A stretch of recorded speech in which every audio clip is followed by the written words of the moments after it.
Tanks rumble across the desert as one of the world's strongest military powers flexes its armored muscle. The country is Iran, which hopes by the 1980s to have the fourth largest armed forces in the world after the United States, the Soviet Union, and China.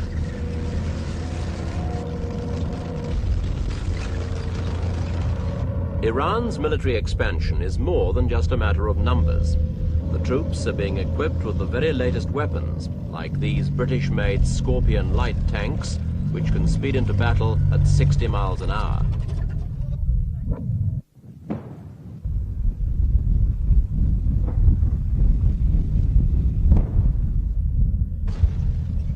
It's all part of Iran's emergence as a major force in an area that's increasingly important in terms of world peace and energy supplies. Roving reports been to Iran to look at some aspects of its growing power. We begin at an army camp outside the capital, Tehran.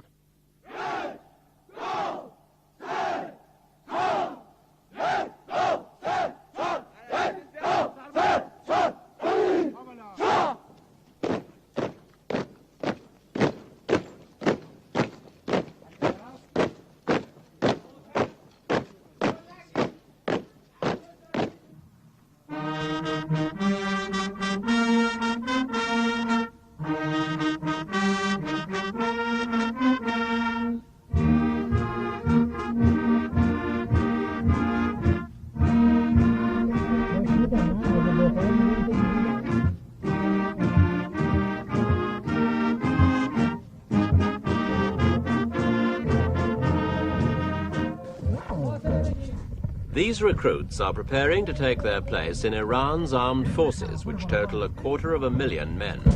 The vast majority, 175,000, are in the army.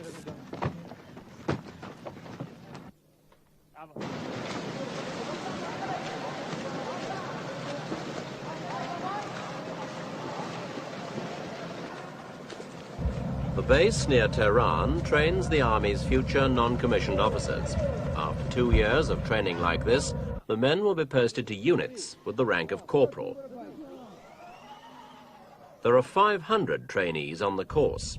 It's been designed to provide a new backbone for the command structure of Iran's expanding army.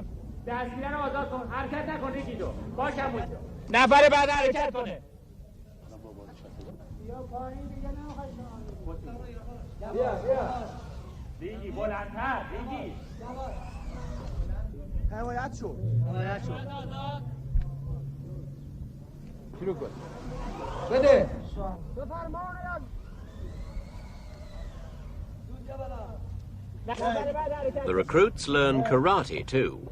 This was the personal idea of the Shah, Iran's ruler.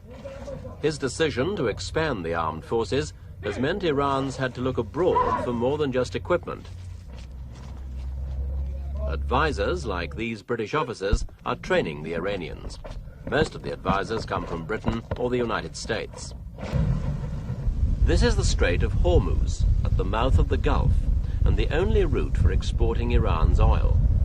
The Shah's main neighbors are the Soviet Union, plus Iraq and Afghanistan, which both have pro-Moscow regimes. So the Iranians have also invested in naval muscle to protect their oil lifeline.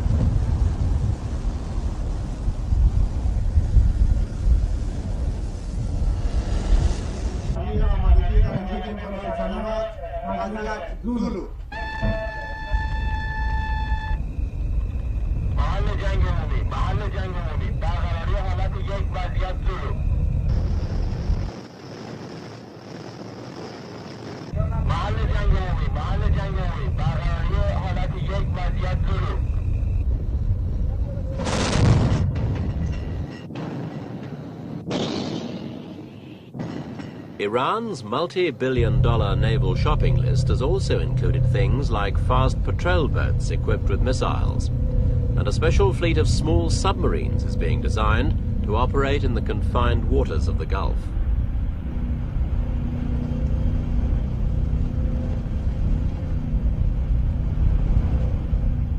The Shah's Navy uses helicopters for communications and submarine hunting, like most other navies.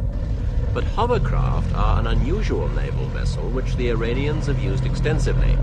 They've bought a fleet of 14 from Britain, and the vessels are equipped to rush troops to any part of the Gulf in just 2 hours.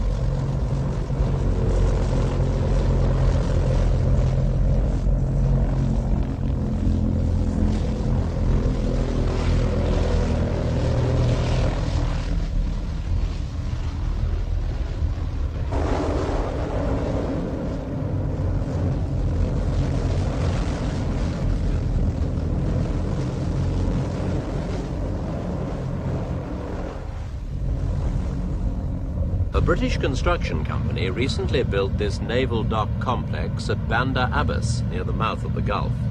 So the Shah's fleet can now come here for extensive refits that previously meant long trips overseas. There are still 200 expatriate technicians helping the Iranians service their ships at Bandar Abbas. But the Iranians hope to be doing the whole job themselves in a few years.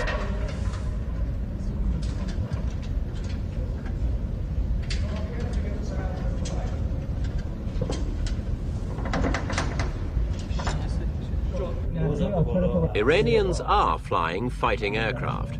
These pilots, being briefed for a training sortie from a Tehran airfield, were trained in the United States.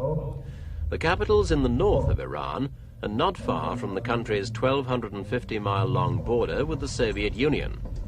The government's strong anti-communist line means its strategy is geared to defending Iran against a Soviet attack.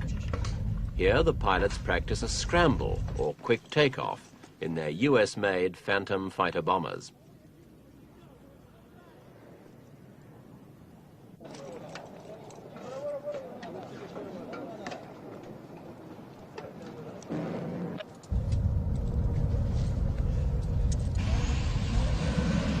The Iranians have 200 Phantoms. So far, they've spent nearly $20,000 million on American aircraft, and they want to spend even more on the latest models. The Shah's told President Carter he needs the most up-to-date planes available in case his Air Force has to take on the sophisticated Soviet MiG-251s.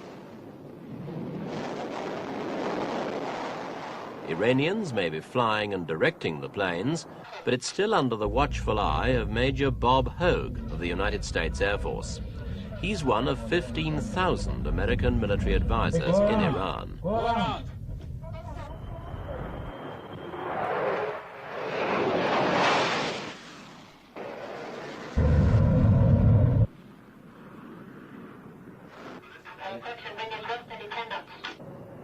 Western governments support the Shah's arms buildup, but in the American Congress, for example, there has been some criticism that the threat does not justify spending so much money.